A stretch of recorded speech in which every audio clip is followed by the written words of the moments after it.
할렐루야. 하나님 살아계십니다. 살아계신 그 하나님의 은혜와 평강과 축복이 저와 여러분들과 또 영상으로 예배하는 모든 분들에게 함께하게 되기를 주의 이름으로 축복합니다. 마가복음은 종으로 오신 예수님에 대한 이야기를 하고 있다. 제가 계속 이야기를 드렸습니다. 종이 뭘까? 일하는 사람이죠. 그렇죠? 어떤 일을 하는 사람일까? 사람마다 일을 하는 방법이 달리 있는데 또 목적이 다른데 예수님은 어떤 목적으로 일을 하셨을까?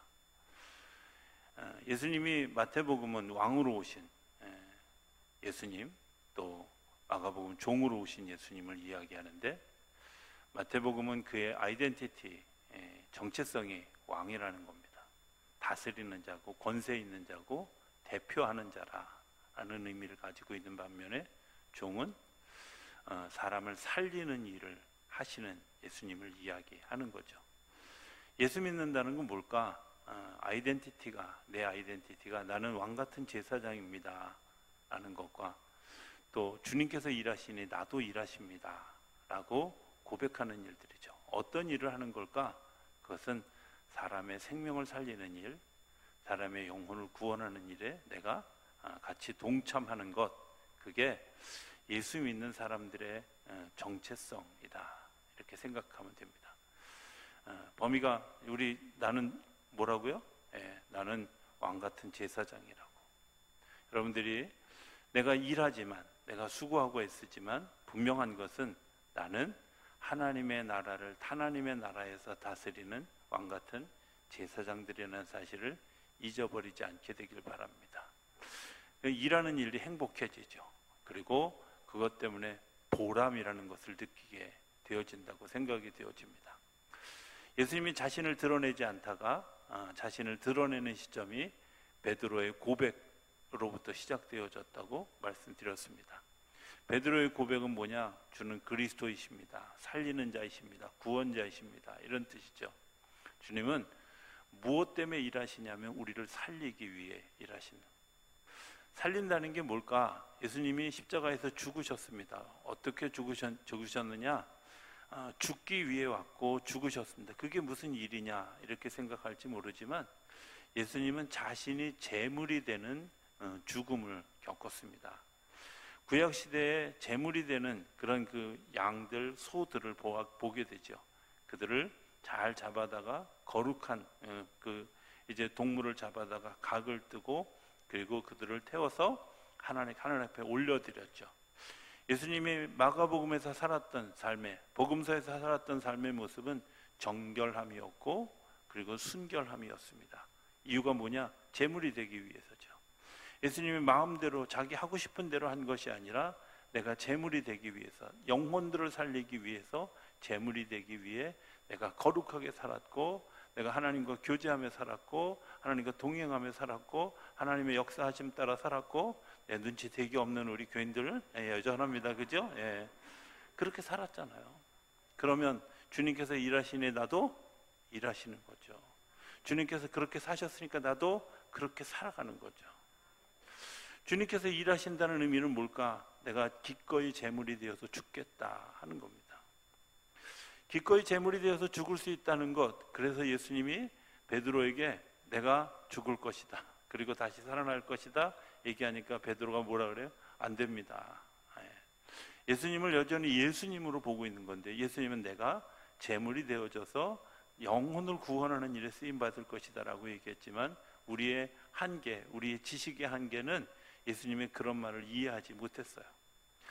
예수님의 수업, 예수님을 예수님으로 고백하게 하는 그런 그 수업을 예수님이 하셨는데 그 일을 수업했음에도 불구하고 예수님이 베드로가 그렇게 이야기했을 때 뭐라고 얘기하냐면 바요나 시몬아, 그것을 네가 알게 하니는 네 혈육도 아니고 네가 배워서 한 것도 아니고 성령께서 너에게 가르쳐 준 거라고. 그렇죠? 그러면 그 이후의 일들도 성령께서 우리를 이끌어 가셔서 그 성령의 역사로 인하여서 우리가 새로운 역사들을 보게 된다는 겁니다. 예수님이 이 사건이 일어나고 난 다음에 그들을 이제 하나하나 알게 하시려고 그들을 이끌고 가십니다. 바로 뒤에 나오는 사건이 뭐냐면 변화산이라는 곳에 올라가는 사건입니다. 변화산에 올라갈 때 예수님이 제자들에게 이야기하셨을 거예요. 야, 우리 산에 같이 가자. 그런데 산을 무지하게 싫어하는 9 제자는 다 빠지고 베드로와 야고보와 요한만 데리고 올라가게 됐어요. 산을 싫어했는지 아니면 예수님과 가기를 싫어했는지 먼저는 잘 모르지만 분명한 것은 그들이 그 산에 오르지 못했고, 산에 오르지 못한 사람들은 산에서 일어나는 놀라운 일들을 볼 수 없었다는 거예요. 산에서 어떤 일들이 일어났을까? 그 산의 이름이 변화산이 아니라 분명히 어떤 특정한 산의 이름인데 그것을 변화산이라고 지칭하는 이유는 그곳에서 정말 산의 이름을 바꿀 만한 놀라운 일이 일어났고, 그 놀라운 일은 어떤 일들이었냐? 모세라고 하는 사람, 엘리야라고 하는 사람을 그 다른 시대의 사람들을 동시대에 만나는 그런 놀라운 일들을 보게 되었고, 베드로의 고백처럼 거기다 초막셋을 짓고 우리가 여기서 지냅시다, 여기서 내려가지 맙시다, 여기서 머무릅시다, 그럴 만큼 너무 좋은 곳이었다. 저는 변화산의 사건을 읽으면서 그런 생각할 때가 되게 많았습니다. 하나님, 나도 이런 곳으로 좀 데려가 주셨으면 좋겠습니다. 나도 이런 경험을 한번 했으면 좋겠습니다. 어떻게 생각하면 우리가 한 번쯤 그런 다 경험을 하지 않았겠습니까? 그런데 중요한 것은 주님이 거기에 머무르지 않고 우리를 다시 산 아래로 내려오게 하셨다는 거예요. 이유는 뭐냐? 우리가 변화산의 놀라운 역사를 경험한 것은 그 변화산에서 머무르려고 한 것이 아니라 그 변화산에 다른 사람들을 데리고 그 사람들의 영혼을 구원하기 위해서 우리가 주님이 일하시니 나도 일하시게 하기 위해서 주님이 우리를 다시 산으로 내려오셨어요. 그런데 산 아래에 내려오니까 무슨 일이 있었냐면 예수님의 제자들이 벙어리 되고 귀가 들리지 않는 그 말 못하는 귀신 들린 그런 아이를 위해서 기도하는데 열심히 애를 썼는데 귀신이 안 나가더라는 거예요. 저는 예수 믿는 사람들은 다 귀신을 쫓아낼 능력이 있다고 믿습니다. 아멘 안 하는 분들은 뭐 저번 경험이 있으신 겁니까? 그런데 중요한 건요, 가끔은 사단이 우리를 조롱한다는 거예요. 안 나가지롱 이러고, 여기가 더 편하지롱 이러고 안 내려간다는 거예요. 자, 아주 묘하게 대비되는 두 가지가 있죠. 산에서 내려오지 않으려고 하는 베드로와 사람의 몸에서 나가지 않으려고 하는 귀신과. 그런데 이 두 가지를 평정하는 굉장히 좋은 일이 있습니다. 그게 뭐냐? 믿음이라는 것이고, 마가복음 9장 29절은 이런 유가 나타나는데 반드시 필요한 일이 있는데 그게 기도와 금식이라는 거예요. 이 아버지가 제자들이 못 내쫓으니까 예수님에게 이야기합니다. 예수님, 할 수 있거든. 이 아이에게서 귀신을 내어 쫓아 주십시오 라고 반신반의하며 질문했을 때 예수님 단호하게 이렇게 얘기합니다. 할 수 있거든이 무슨 말이냐? 믿는 자에게는 능치 못할 일이 없느니라. 믿는 자에게는 능치 못할 일이 없는 거예요. 내가 믿음이 없는 게 문제지, 내가 믿음이 적은 게 문제지, 하나님이 살아계시지 않는 것이 아니라는 거예요. 그런데 하나님의 살아계심을 우리 삶의 현실 속에 들어오게 하는 가장 중요한 통로가 있어요. 그게 뭐예요? 기도하는 거예요. 금식하는 거예요.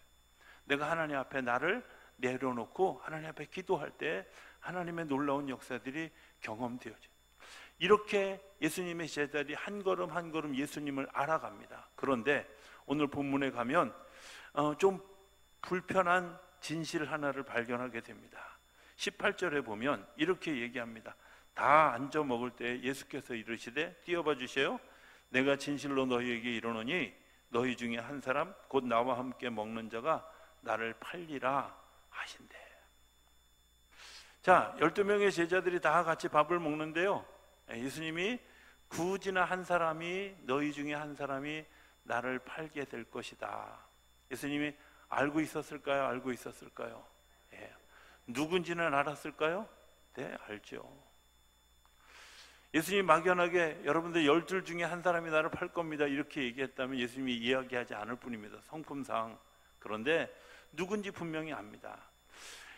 예수님이 12 제자들을 훈련시키기 위해서 그들과 더불어서 정말 먹고 마시고 자기의 권위 다 내려놓고 그들과 더불어서 살았습니다. 자신의 모습을 다 보여주었습니다. 자신의 삶을 다 보여주었습니다. 그런데 중요한 것은 그럼에도 불구하고 자기 생각과 자기 이상과 자기 관점과 맞지 않다고 해서 예수님을 팔려고 하는 그런 마음을 가지고 있는 이 제자, 예수님이 생각할 때 굉장히 불편하고 굉장히 힘든 마음이었을 거라고 생각이 되어집니다.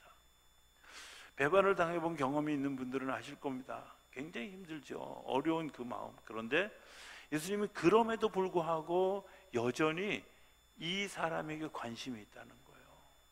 이 사람에게 누군지도 이야기합니다. 뭐라고 얘기하냐면 20절에 보면 그 12 중에 하나 곧 나와 함께 그릇에 손을 넣는 자니라. 여러분들 이게 좀 말이 이런 거죠. 이게 뭘까 이런 거죠. 그러니까 식탁을 같이 대하면 보통의 경우는 자기 것을 자기가 먹는데 공동으로 쓰는 게 있습니다. 뭐죠? 만두 먹을 때 간장 이런 거, 그 다음에 소스 이런 것들은 공동으로 먹잖아요. 죄송합니다. 여러분들의 집에는 다 따로 먹는군요.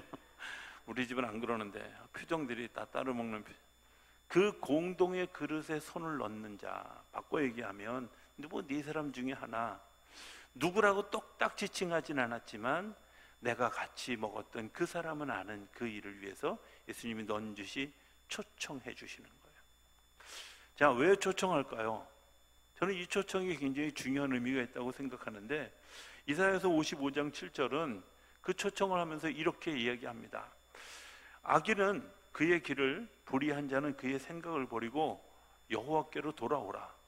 그리하면 그가 긍휼히 여기시리라. 우리 하나님께로 돌아오라. 그가 너그럽게 용서하시리라. 주님 우리를 부르시는 이유는 그것을 드러내서 망신 주려고, 그것을 드러내서 너 이제 돌이켜 이런 정도의 얘기가 아니라 내가 너 용서해, 내가 너를 긍휼히 여겨, 안타깝게 여겨, 돌아와. 안타깝게 호소하는 겁니다. 예레미야에도 비슷한 이야기가 나는데 3장 15절에 보면 이렇게 나옵니다. 너는 가서 북을 향하여 이 말을 선포하여 이르되 여호와께서 이르시되 배역한 이스라엘아 돌아오라. 나의 노한 얼굴을 너희에게 향하지 아니하리라. 배역한 이스라엘아 돌아오라. 나의 노한 얼굴을 너희에게 돌아보지 않으리라. 그리고 그 다음에 뭐라고 얘기하냐면 나는 긍휼이 있는 자라 노를 한없이 품지 아니하느니라. 여호와의 말씀이니라. 하나님 우리를 향해서 노를 품지 않고 우리에게 배역한 거, 반역한 거, 너희들이 어긋난 거 다 아는데 그럼에도 불구하고 더 돌아오라고. 25장에는 더 아주 리얼하게 뭐라고 이렇게 얘기하냐면 그가 이르시기를 너희는 각자의 악한 길과 악행을 버리고 돌아오라. 그리하면 나 여호와가 너희와 너희 조상들에게 영원부터 영원까지 준 그 땅에 살게 될 것이라. 그냥 단순하게 돌아오라는 것이 아니라 영원한 것을 보장해 주었던 그 약속 내가 신실하게 지키겠다는 거예요. 지금 가룟 유다에게 하는 이야기죠. 돌아와라.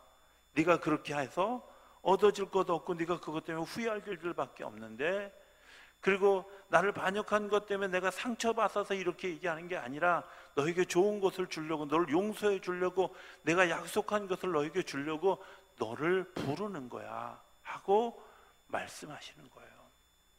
주님이 우리를 위해서 제물이 되시기 위해서 이 땅에 오신 이유는 이겁니다. 우리를 사랑하시기 때문에 우리를 불러주시는 거예요. 돌아오라는 겁니다. 거기 있으면 죽기 때문에, 거기 있으면 망할 수밖에 없기 때문에, 거기 있으면 넘어질 수밖에 없기 때문에, 거기 있으면 내가 좌절하고 주저앉을 수밖에 없기 때문에 일어나서 돌아오라는 겁니다. 그러면 내가 너를 긍휼히 여기고 너를 용서해주고 너를 다시 세우고, 그리고 약속한 것을 내가 끝날까지, 영원에서 영원까지 내가 지킬 것이라고 분명하게 말씀하시는 거예요. 오늘 우리가 주님 앞에 나와 예배를 드리지만 예배 드리는 이 순간에도 사실은 예수님께 죄를 지은, 또 반역한, 배역한 그런 사람들이 예수님을 팔려고 하는 가룟 유다와 같은 마음, 또 예수님을 부인하려고 하는 베드로와 같은 연약함이 우리 가운데 있지 않습니까? 그런데 주님은 그럼에도 불구하고 우리를 부르시는 거예요. 자, 여기서 부르시면서 끝나는 것이 아니라 오늘 성경은 이렇게도 이야기합니다.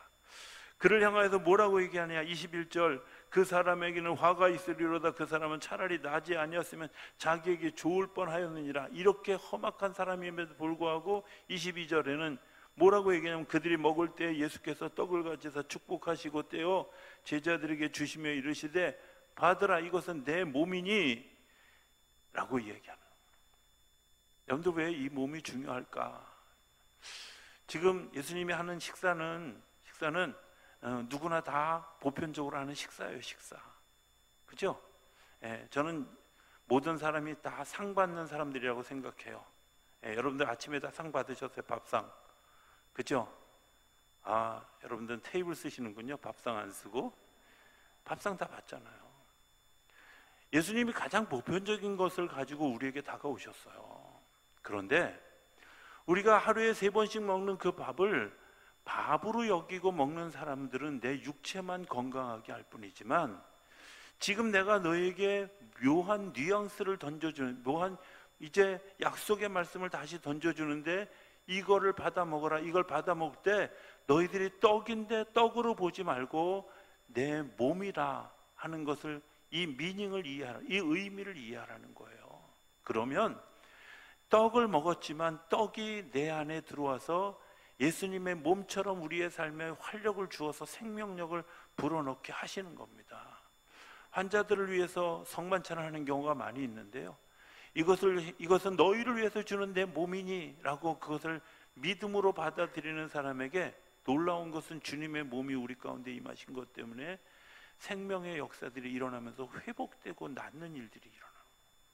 그래서 성찬을 하는 거예요. 환자들을 위해서.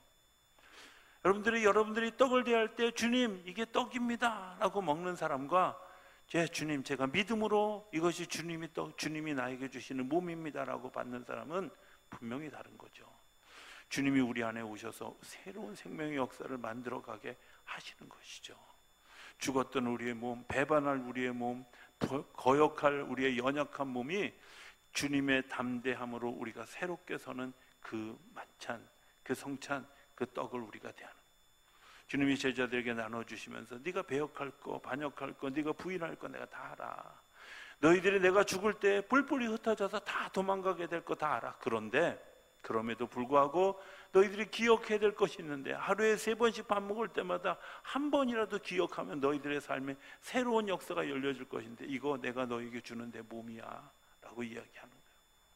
또 이야기하십니다. 이것은 많은 사람을 위하여 흘리는 나의 피, 곧 언약의 피니라. 24절에 보면, 25절 진실로 너희에게로 내가 포도나무에서 난 것을 하나님 나라에서 새 것으로 마시는 날까지 다시 마시지 아니하리라 라고 분명하게 이야기하며, 그것을 포도주를 뭐라고? 이것이 내 피다. 내 피가 너희 속에 들어갈 때 너희 혈관 속에서 움직이면서 너의 생명체를 다시 살리게 될 것이고, 너희 영혼을 구원하게 될 것이고, 내가 복된 삶을 살아가게 할 것이다 약속해 주시는 거예요.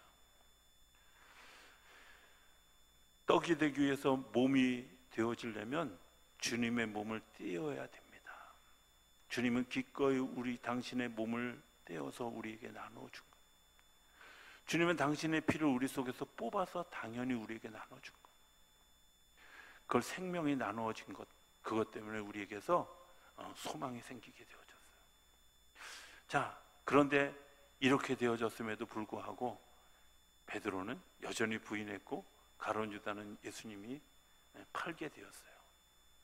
그럼 이날의 만찬은 아무런 의미가 없는 것일까요? 그렇지 않습니다. 누가복음에 보면 예수님이 돌아가시고 난 다음에 부활하셨는데도 불구하고 예수님의 제자들 가운데 2사람이 엠마오라고 하는 자기의 마을로, 자기의 고향으로 돌아가던 사람들이 있었습니다. 예수님이 그들 가운데 끼어들었습니다. 그리고 그들과 이야기를 합니다. 너희들이 어딜 가느냐? 고향에 갑니다. 왜 가느냐? 저희가 이제 예루살렘에 갔다가 뭐 이렇게 저렇게 해서 이런 일이 있었고, 그래서 우리가 이제 실패하고 고향에 들어가서 농사나 지려고 갑니다. 뭐 이런 얘기들을 했겠죠. 그런데 그런 이야기들을 다 하고 가는 동안에 예수님이 과거에서 있었던 일, 예수님이 하셨던 이야기들을 다시 설명해 주었어요. 그런데 못 알아들었어. 성경에 보면 이렇게 얘기합니다. 그들이 식사 자리에 가서 떡을 뗄 때 그들의 눈이 밝아져서 예수님이 하셨던 이야기가 다시 생각나게 되어졌던, 모티브가 되어졌다는 거예요. 내가 혹시 배반할 마음 가지고 살아가고 이거 내가 정말 은혜의 삶을 잊어버렸다 할지라도 내가 떡을 대하는 그 순간에 주님께서 이것은 내가 너희를 위해서 주는 내 몸이야 라고 하는 그 말씀을 기억하고 주님께서 우리에게 베푸신 그 사랑을 기억할 수 있다면 그것은 우리가 그냥 떡을 먹은 것이 아니라 떡이 아니라 주님의 몸을 먹은 거죠. 우리의 눈이 열려져서 성령께서 우리의 눈을 열어주셔서 우리로 하여금 그것을 발견하게 하는 거예요. 오늘 세계 성찬주일입니다. 성찬주일을 맞이하면서 저는 그런 마음을 가지고 기도합니다. 하나님, 오늘 우리가 들었던 말씀이 우리 안에서 다시 생명이 되는 역사가 이 떡을 먹을 때 일어나게 해주십시오. 하나님, 우리 안에서 정말 그리스도의 보혈의 피가 우리를 흐르는 것을 통해서 우리의 배반할 마음마저, 부인할 마음마저 떠나가고 내가 예수님 버리고 각기 고향으로 떠나갔던 그 마음 다 돌아와 주님 앞에 다시 서는 역사가 일어나게 해주십시오. 오늘 우리 가운데 다시 서는 역사가 일어나게 해주십시오. 이런 마음이 이 성찬을 대하면서 우리 가운데 있지요. 주님께서 우리에게 떡을 떼어주십니다. 떡을 떼어주시는데 우리가 어떻게 받아야 될까 하는 것을 한번 생각해봐요. 어떻게 받아야 될까요? 잘 받아야죠. 그죠? 잘 받는 게 뭘까? 이제 우리 세계 성찬주일이고 하기 때문에 이제 보통 우리가 약식으로 했던 그런 성찬을 오늘 좀 빼고 이제 여러분들과 같이 교독도 같이 하고 또 기도도 다 같이 하는 이제 보통 우리가 이제 예문에 있는 성찬을 오늘 하려고 하는데 특별히 오늘 성찬에서 주의 주님께서 우리에게 떡을 주실 때 우리를 바라보면서 주셨겠죠. 그죠? 주님이 나를 바라보셔. 그러면 내가 주님의 눈과 마주쳐야 될까요? 마주쳐야 될까요? 성찬 받을 때 중요한 것은 눈이 맞는 겁니다. 오늘은 여러분들이 이거 들지 않으시고 저와 부목사님이 여러분들에게 드릴 겁니다. 집어서 드릴 건데요. 받을 때 어떻게 받느냐면 왼손을 밑에 하고요, 오른손을 위에다 올려서 이렇게 받습니다. 받는데 요 손과 여러분들의 눈과 저의 눈이 일직선상에 서게. 어려우신가요? 네, 지금 우리 조성란 권사님이 액션을 취한 거 조대로 하는 겁니다. 이렇게. 그래서 저와 시선이 다 마주치게. 그래서 주님의 시선과 내 시선이 마주치고 주님께서 주는 소중한 주님의 몸으로 내가 그것을 받아들이는 일들.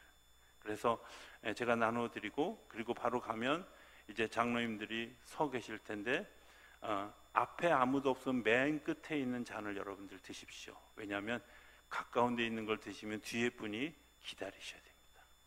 그러니까 여러분들에게 제가 나눠드릴 때마다 이게 여러분들에게 주시는 주님의 몸입니다.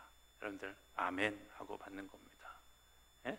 아멘 안 하면 안 줄지도 모릅니다. 예. 아멘 하시는 겁니다. 왜? 주님의 몸으로 경험하기 위해서. 오늘 엠마오로 가던 두 제자에게 식사할 때 눈이 열려서 예수님께서 하셨던 말씀을 기억하고 그들이 돌아갔던 것처럼 오늘 우리가 주님께서 우리를 다시 부르시는 그 자리로, 은혜의 자리로, 복된 자리로, 생명의 자리로 다시 돌아가는 그런 귀한 역사가 일어나는 시간이 되기를 기대합니다.